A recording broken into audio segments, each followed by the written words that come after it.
Senior, kamu baik-baik saja. Chen Ping melangkah maju untuk memeriksa luka Shen Zian. Shen Zian menggelengkan kepalanya dan berkata, Tuan Chen, saya baik-baik saja, hanya saja pemakan jiwa telah melarikan diri. Soul Devourer itu juga terluka. Bahkan jika dia lolos, dia tidak akan bisa kembali dalam waktu dekat. Prioritas utama kami adalah memulihkan kekuatan kami secepat mungkin. Setelah Chen Ping selesai berbicara, dia menatap Yan Nantian dan berkata, Master Sekte Yan, kami perlu meminjam sekte Anda untuk sementara waktu, dan para pengikut sekte Anda juga membutuhkan perlindungan. Tuan Chen, selama pelahap jiwa itu tidak datang, murid-muridku tidak takut pada siapapun di 9 surga. Kata Yan Nantian, bagus. Chen Ping mengangguk, lalu mengeluarkan menara penindas iblis dari area terlarang sekte surgawi Yan Luo. Chen Ping, Liu Sue, Yan Nantian, dan Shen Zian semuanya memasuki menara penindasan iblis. Di dalam menara penindas iblis, mereka dapat pulih dalam waktu yang singkat. Melihat aliran waktu yang berkilauan di dalam menara, Shen Zian dipenuhi dengan keterkejutan. Tuan Chen, apakah ini menara penindas iblis? Tanya Shen Zian. Benarkah, senior kenal dengan menara penindas iblis? Chen Ping agak penasaran, karena banyak orang yang belum mengenal menara penindasan iblis. Aku tahu itu, dan aku juga tahu asal-usul menara penindas iblis ini. Kata Shen Zian. Mendengar ini, Chen Ping langsung tertarik dan buru-buru bertanya, Senior, bisakah Anda menjelaskan lebih rinci? Shen Zian mengangguk. Di era primordial yang jauh, manusia, iblis, dan monster hidup berdampingan di dunia, terus-menerus berperang, yang menyebabkan ketidakseimbangan di 3 alam dan runtuhnya tatanan. Untuk meredakan kekacauan, 3 makhluk agung yang lahir di bawah takdir langit dan bumi leluhur Dao manusia, Yang Mulia Agung ras iblis, dan Kaisar Suci ras iblis mengorbankan diri mereka sendiri, menggunakan kultivasi hidup dan pemahaman mereka terhadap hukum untuk menempa 3 menara yang mencapai surga. Menara penindas iblis dibangun oleh Kaisar Iblis dengan menggunakan tulang punggungnya sendiri sebagai fondasi dan menggabungkan hukum waktu. Menara ini memiliki efek ajaib, ia dapat mengubah aliran waktu di dalam menara. 1 tahun di luar menara sama dengan 1 abad di dalam. Ini bukan hanya penjara untuk memenjarakan iblis, tetapi juga tempat yang sangat baik untuk berkultivasi. Namun, karena perbedaan aliran waktu, mereka yang berkemauan lemah mudah tersesat di dalamnya dan bahkan tidak menyadari bahwa umur mereka telah habis. Menara penekan iblis ditempa oleh seorang raja iblis yang menggunakan inti iblis kelahirannya sebagai intinya dan menggabungkan hukum spasial. Menara ini berisi dunia labirin tak berujung, dengan lapisan demi lapisan ruang yang terus berubah. Tidak hanya dapat memenjarakan dan menjinakkan iblis yang kejam, tetapi juga dapat menggunakan kekuatan spasialnya untuk membuka jalur sementara di dunia nyata untuk berteleportasi melintasi ruang angkasa atau membuat penghalang spasial untuk pertahanan. Menara penindasan abadi dibangun oleh leluhur Dao dari ras manusia, yang menggunakan buah Dao miliknya sendiri sebagai panduan dan mengintegrasikan hukum energi. Menara ini tidak dimaksudkan untuk menekan para dewa abadi yang baik hati, tetapi untuk memenjarakan para dewa abadi yang jatuh dan dewa jahat yang telah jatuh ke dalam kebejatan. Melanggar hukum surga dan menyalahgunakan aturan dalam mengejar kekuasaan. La dapat memurnikan energi surgawi yang tidak teratur, menguraikan dan menyerap semua serangan energi yang tidak teratur, dan mengubahnya menjadi energi primordial surgawi dan bumi yang paling murni untuk menyehatkan dunia. Ketiga menara itu berdiri terpisah, masing-masing menekan arus waktu, ruang, dan energi yang bergejolak, menyebabkan iblis terperangkap dalam aliran waktu, iblis besar tersesat dalam kehampaan, dan makhluk abadi yang jatuh punah. Dunia akhirnya kembali damai. Konon, ketika ketiga menara bersatu kembali, mereka akan dapat memanggil menara Zenyuan 3 alam yang terakhir. Menara ini akan melampaui ciptaan, memiliki kehidupan dan kehendak sejati, dan menjadi makhluk tertinggi yang menjaga keseimbangan tiga alam. Kalau aku tidak salah, menara penekan setan milik Tuan Chen dapat mengubah aliran waktu. 1 tahun di luar menara setara dengan 100 tahun di dalam, benar kan? Benar sekali. Mata Chen Ping melebar, wajahnya dipenuhi keterkejutan. Dia tidak pernah menyangka bahwa asal-usul menara penindas iblis akan begitu misterius, terutama setelah mendengar kata-kata menara penindas iblis. Chen Ping langsung teringat pada Chen Biking dan Lao Hei, yang masih terjebak di dalam menara penindas iblis. Kristal naga Chen Biking masih ada di dalam tubuh Chen Ping. Yang tidak diduga Chen Ping adalah bahwa ketiga menara ini sebenarnya telah diubah oleh makhluk-makhluk kuat dari masing-masing rasnya. Tampaknya ras manusia, iblis, dan monster dulunya hidup rukun, tetapi kemudian mereka mulai saling membunuh. Senior, tahukah kamu apa yang terjadi pada ketiga menara itu setelahnya? Dan bagaimana mereka disatukan? Pada saat ini, pikiran Chen Ping sudah terfokus pada penyatuan tiga menara. Sekarang setelah aku memiliki menara penindas iblis, jika aku dapat menemukan cara untuk mendapatkan menara penindas iblis dan menara penindas abadi, aku akan menjadi tak terkalahkan. Shen Zian menggelengkan kepalanya, aku tidak tahu soal itu. Aku hanya tahu menara penekan iblis bisa berkeliaran bebas di dunia yang luas ini tanpa batasan spasial. Mengenai di dunia mana ia akan muncul, tidak ada yang bisa memprediksinya. Mengenai menara penindasan abadi, aku belum mendengar apapun tentangnya, dan aku sama sekali tidak tahu cara menggabungkan ketiga menara itu. Oh, Chen Ping tampak agak kecewa. Namun, sekarang setelah ia mengetahui tentang tiga menara, Chen Ping berencana untuk lebih memperhatikannya di masa mendatang. Tuan Chen, saya telah meminta murid saya untuk membawa semua sumber daya sekte surgawi Yama ke sini. Yan Nantian mengikuti kata-kata Chen Ping. Agar orang-orang ini dapat memperoleh kembali kekuatannya, mereka memerlukan sumber daya yang cukup. Namun, Chen Ping sedikit mengernyit saat melihat sumber daya yang dimiliki sekte surgawi Yan Luo. Meskipun sekte surgawi Yama adalah sekte besar, ia tidak memiliki banyak sumber daya, dan Chen Ping memperkirakan bahwa ia telah menghabiskan semuanya. Lagi pula, Chen Ping menghabiskan sumber daya beberapa kali lebih cepat daripada yang lain. Baiklah, kalian pulihkan tenaga kalian di dalam menara dulu. Aku akan keluar sebentar. Chen Ping tidak ingin bersaing dengan Liu Sui dan yang lainnya untuk mendapatkan sumber daya. Tuan Muda Chen, Anda mau pergi kemana? Tanya Liu Sui buru-buru. Aku akan pergi ke surga ke-8. Raja Dewa sudah kembali ke istana Raja Dewa. Aku akan memeriksa situasi kuil saat ini. Selagi kita di sini, mari kita lihat apakah kuil punya sumber daya tambahan. Kata Chen Ping, apakah kamu perlu aku ikut? Kamu sedang terluka sekarang? Tanya Liu Sui dengan khawatir. Tidak apa-apa, sekalipun aku terluka, aku masih bisa berjalan menyamping saat mencapai tingkat ke-8 surga. Chen Ping tersenyum sedikit, namun, Chen Ping berkata jujur. Meskipun ia terluka, tak seorang pun di surga ke-8 yang bisa menandinginya. Tuan Chen, kalau begitu, tolong jaga diri. Shen Zian terluka parah dan tidak bisa menemani Chen Ping, jadi dia hanya bisa berpesan kepada Chen Ping untuk menjaga diri. Ya, aku akan segera kembali. Setelah Chen Ping selesai berbicara, dia meninggalkan menara penindas iblis. Chen Ping cukup mempercayai Yan Nantian untuk meninggalkan menara penindas iblis di sekte surgawi Yan Luo tanpa rasa khawatir. Terlebih lagi, dengan adanya Liu Sui dan Shen Zian, bahkan jika Yan Nantian menjadi serakah, dia tidak akan sebanding dengan Shen Zian dan Liu Sui. Nak, kau sebenarnya tidak akan pergi ke surga ke-8, kan? Setelah meninggalkan sekte surgawi Yama, Raja Iblis Awan Merah berbicara kepada Chen Ping.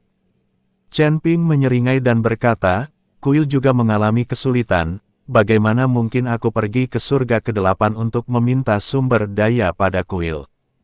Aku berencana untuk menjelajahi 9 surga, memeras uang, dan merampok sejumlah sumber daya. Tidakkah kau merasa menyesal mengatakan hal-hal seperti itu? Kata Raja Iblis Awan Merah tanpa berkata-kata. Tentu saja tidak, aku hanya berurusan dengan kejahatan, kata Chen Ping, sosoknya perlahan menghilang. Chen Ping menyembunyikan kehadirannya dan terbang rendah menembus pegunungan dan hutan belantara surga ke-9 yang sunyi. Indra ketuhanannya, bagaikan jaring halus, menyapu pegunungan, hutan, dan lembah di bawah, mencari sasaran yang tepat. La masih merasakan nyeri tumpul di organ-organ dalamnya, luka-luka akibat pertarungannya dengan sang pemakan jiwa masih jauh dari pulih, dan mengaktifkan kekuatan spiritualnya secara paksa membuat meridiannya terasa seperti dihanguskan api. Namun, ia harus segera mendapatkan sumber daya, tidak hanya untuk dirinya sendiri tetapi juga untuk semua orang di menara. Setelah terbang sekitar setengah hari, fluktuasi energi dan teriakan samar yang datang dari lembah di depan menarik perhatiannya. Dia menyembunyikan seluruh kehadirannya, mendekat tanpa suara bagaikan daun yang jatuh. Di lembah, 3 orang kultivator berjubah hitam, memancarkan aura jahat, sedang mengepung seorang kultivator perempuan yang mengenakan gaun ungu muda. Ketiga kultivator iblis itu berada di puncak alam abadi manusia. Mereka kejam dan terkoordinasi dengan sempurna. Aliran cahaya iblis berubah menjadi rantai dan cakar hantu, terus-menerus menyerang kultivator perempuan itu. Kultivator perempuan itu juga cukup kuat, berada di puncak alam abadi manusia, lah menghunus pedang panjang sebening air musim gugur, bilahnya berkilau dingin. Saat ia mengayunkannya, pedang itu berubah menjadi lapisan-lapisan layar cahaya, nyaris tak mampu menahan serangan gabungan ketiganya. Kultivator perempuan itu berkata dengan dingin, "Tidak pantas. Dilihat dari penampilanmu, kau pasti terluka parah. Kau sendiri sudah dalam kesulitan, tapi kau masih saja berusaha bersikap seperti orang yang membela orang lain. Sungguh menggelikan. Di surga ke-9 ini, hukum rimba berlaku. Aku dikepung oleh mereka hari ini karena aku lemah dan sial. Malapetaka ini adalah balasan yang setimpal untukku. Kau tiba-tiba muncul dan membunuh mereka, itu pilihanmu sendiri. Apa hubungannya denganku? Apa kau harap aku berterima kasih dan menawarkan diri sebagai balasannya? Kau cukup terampil, tapi sayangnya, kau tidak terlalu cerdas. Ketiga orang ini hanyalah murid luar, sekte iblis hitam. Jika kau membunuh mereka, masalah akan segera menimpamu. Saya sarankan kamu untuk segera bergegas dan memikirkan cara untuk melarikan diri, daripada terjerat dengan saya di sini dan membuang-buang waktumu."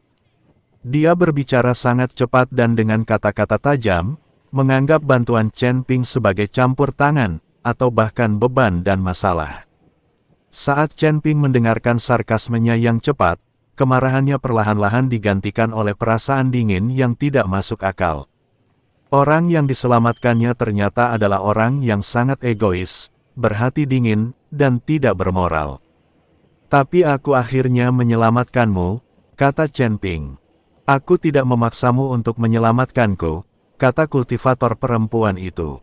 "Sialan, kamu punya cacat fisik, kenapa kamu tidak bilang dari tadi?"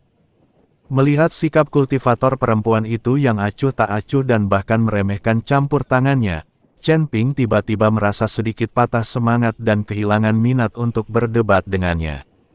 Cacat fisiologis. Kultivator wanita itu terkejut, tetapi segera menyadari apa yang dimaksudnya.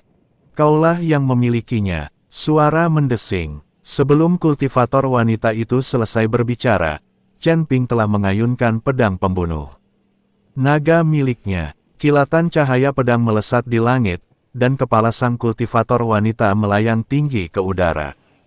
Dengan lambaian tangannya, tas penyimpanan Chen Ping juga ada di tangannya. "Nak, kau memang kejam.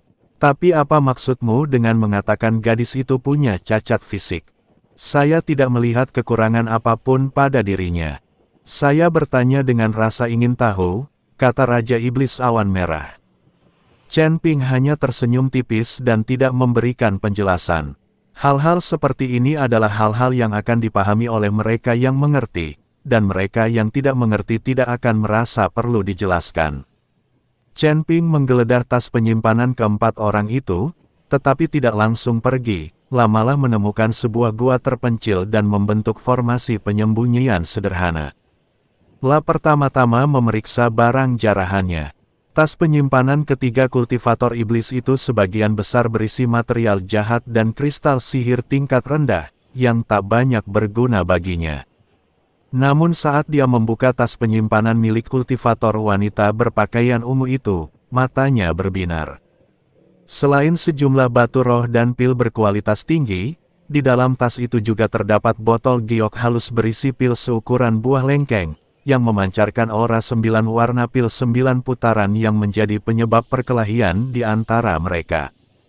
Di samping ramuan itu terdapat sebuah token seukuran telapak tangan, bukan emas atau kayu, terasa dingin saat disentuh. Bagian depannya terukir karakter, Xuan, Xuan, dan bagian belakangnya bergambar puncak gunung yang diselimuti awan dan kabut. Di bawahnya terdapat dua karakter yang lebih kecil, Yin Sa, Yin Sa. Sekte Xuan Yin Sa. Chen Ping mengangkat alisnya. Meskipun baru saja memasuki 9 surga, ia sudah mendengar reputasi sekte ini. Sekte ini merupakan sekte iblis kelas 2 di 9 surga, yang dikenal karena teknik kultivasi seksual dan pengendalian hantunya. Sekte ini berbahaya dan memiliki reputasi yang buruk. Mereka adalah burung yang memiliki bulu yang sama. Chen Ping mendengus dingin. Kultivator perempuan itu begitu dingin dan egois, orang bisa membayangkan seperti apa suasana sektenya. Gambaran wajah kejam sang kultivator wanita sebelum kematiannya terlintas dalam pikirannya, dan ketika dia memikirkan reputasi buruk sekte Xuan Yin Sa, sebuah pikiran perlahan-lahan menjadi jelas. Waktu yang tepat. Pil 9 putaran ini berkualitas sangat baik, cukup untuk memulihkan sebagian besar kekuatanku. Saat itu, sekte Xuan Yin Sa akan menjadi tempat pertamaku merekrut sumber daya. Kilatan dingin melintas di mata Chen Ping. Dia bukan orang yang haus darah, namun dia berpegang teguh pada prinsip, jika seseorang memperlakukanku dengan hormat, aku akan memperlakukannya dengan lebih hormat lagi. Jika seseorang menyinggung perasaanku, aku akan membalasnya. Perkataan dan tindakan kultivator perempuan itu telah melewati batasnya, dan menurutnya, sekte tersebut tidak lagi mempunyai alasan untuk tetap eksis. Lebih jauh lagi, memberantas sekte jahat semacam itu tidak hanya akan menyediakan sumber daya tetapi juga berfungsi sebagai tindakan keadilan. Tanpa ragu lagi, dia mengeluarkan pil 9 putaran dan menelannya dalam satu tegukan. Begitu ramuan itu masuk ke dalam perut, ia langsung berubah menjadi aliran deras yang kuat namun lembut, mengalir cepat ke seluruh bagian tubuh. Kekuatan obat murni menyehatkan meridiannya yang rusak, memperbaiki cedera tersembunyi dalam organ dalamnya, dan bahkan menyehatkan jiwanya yang terkuras. Di dalam gua, energi spiritual memenuhi udara, dan aura Chen Ping menjadi kuat dan halus dengan kecepatan yang terlihat. Luka-lukanya sembuh dengan cepat, wajahnya yang pucat kembali merona kemerahan, dan napasnya yang sebelumnya tidak teratur berangsur-angsur menjadi tenang.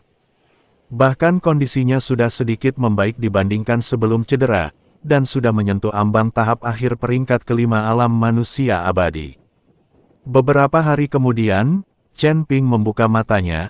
Tatapannya memancarkan cahaya yang nyata dan intens, mengepalkan tinjunya pelan, merasakan kekuatan yang bergejolak di dalam dirinya, dan senyum dingin tersungging di bibirnya. Sudah waktunya, mengeluarkan token sekte Xuan Yin Sa dan menyerbunya dengan indera ilahinya, dengan cepat merasakan lokasi sebuah gerbang gunung yang terletak puluhan ribu mil jauhnya, diselimuti energi Yin Sa yang pekat. Dengan gerakan cepat, Chen Ping berubah menjadi seberkas cahaya yang sulit dipahami, melesat menuju sekte Xuan Yin Sa. Sekte Xuan Yin Sa terletak di sebuah lembah tempat bertemunya urat-urat yin. Sekte itu senantiasa diselimuti awan kelabu gelap, dan udaranya dipenuhi bau busuk samar dan suasana dingin. Semua murid yang berpatroli memiliki mata yang menyeramkan dan dikelilingi oleh aura hantu yang samar. Chen Ping bergerak seolah-olah berada di lapangan kosong, dengan mudah melewati formasi penjaga luar dan tiba tepat di atas area inti sekte. Dia berdiri di udara, menatap bangunan-bangunan hantu di bawahnya, dan tanpa basa-basi, dia melepaskan aura yang kuat. Ledakan, seperti gunung tak terlihat yang menekan, seluruh sekte Xuan Yin Sa langsung dilanda kekacauan. Murid-murid dengan tingkat kultivasi rendah roboh ke tanah, dan ubin-ubin dari bangunan berjatuhan berhamburan. Siapa yang berani menyinggung sekte Xuan Yin Saku? Beberapa aura kuat membubung ke langit dari kedalaman sekte. Mereka adalah pemimpin sekte dan beberapa tetua sekte Xuan Yin Sa, yang semuanya berada di tahap awal alam abadi surgawi. Pria parubaya yang memimpin kelompok itu berwajah pucat dengan tatapan sinis di matanya. Dia tidak lain adalah pemimpin sekte, leluhur Xuan Sa. Ketika mereka melihat hanya ada satu orang di udara, dan ia tampaknya hanya berada di tingkat kelima alam manusia abadi, mereka mula-mula menghela napas lega, lalu luapan amarah karena diremehkan membuncah di dalam diri mereka. Nak, siapa kau? Beraninya kau membuat masalah di sekte Xuan Yin Saku. Leluhur Xuan Sa berteriak dengan tegas, sambil diam-diam memberi isyarat kepada para tetua untuk bubar dan membentuk pengepungan. Tatapan Chen Ping tenang, seolah sedang menatap sekelompok semut, terlalu malas untuk mengatakan apapun kepada mereka, dan hanya mengambil token yang diperolehnya dari kultivator perempuan itu dan melemparkannya. Token itu mendarat dengan bunyi dentang di kaki leluhur Xuan Sa. Leluhur Xuan Sa menunduk dan raut wajahnya sedikit berubah. Ini, token Xiaozi. Apa yang telah kau lakukan padanya? Xiaozi adalah nama dari kultivator wanita, seorang murid inti yang sangat dihormati dalam sekte tersebut. Bunuh dia. Chen Ping berbicara dengan acuh tak acuh, seolah-olah dia sedang membicarakan masalah sepele. Apa, beraninya kau membunuh murid kesayanganku? Seorang wanita tua yang berdiri di belakang leluhur Xuan Sa berteriak. Dia adalah guru Xiaozi. Master sekte, bunuh dia. Balas dendam Xier. Mengapa kau membunuh murid-murid sekte kami? Tanya leluhur Xuan Sa. Muridmu itu lidahnya kasar. Aku menyelamatkannya, tapi dia mengejekku dan bersikap sangat sarkastis. Jadi aku membunuhnya, kata Chen Ping dengan tenang. Seolah membunuh kultivator wanita itu semudah membunuh semut. Mata leluhur Xuan Sa berkilat penuh niat membunuh. Baiklah. Kau hanyalah manusia abadi tingkat 5, kau membunuh murid-muridku dan masih berani datang dan memprovokasiku. Hari ini aku pasti akan mengambil jiwamu dan memurnikan jiwamu, sehingga kau tidak akan pernah bereinkarnasi. Bentuk formasi. Seketika, para tetua mengambil posisi mereka, dan energi yin mereka melonjak liar, mengembun menjadi formasi wajah hantu besar yang melahap Chen Ping. Leluhur Xuan Sa secara pribadi mengambil tindakan, menghunus tongkat tulang yang dililit roh-roh pendendam yang tak terhitung jumlahnya, yang berubah menjadi cahaya jahat hijau yang mengerikan, menuju langsung ke pintu Chen Ping.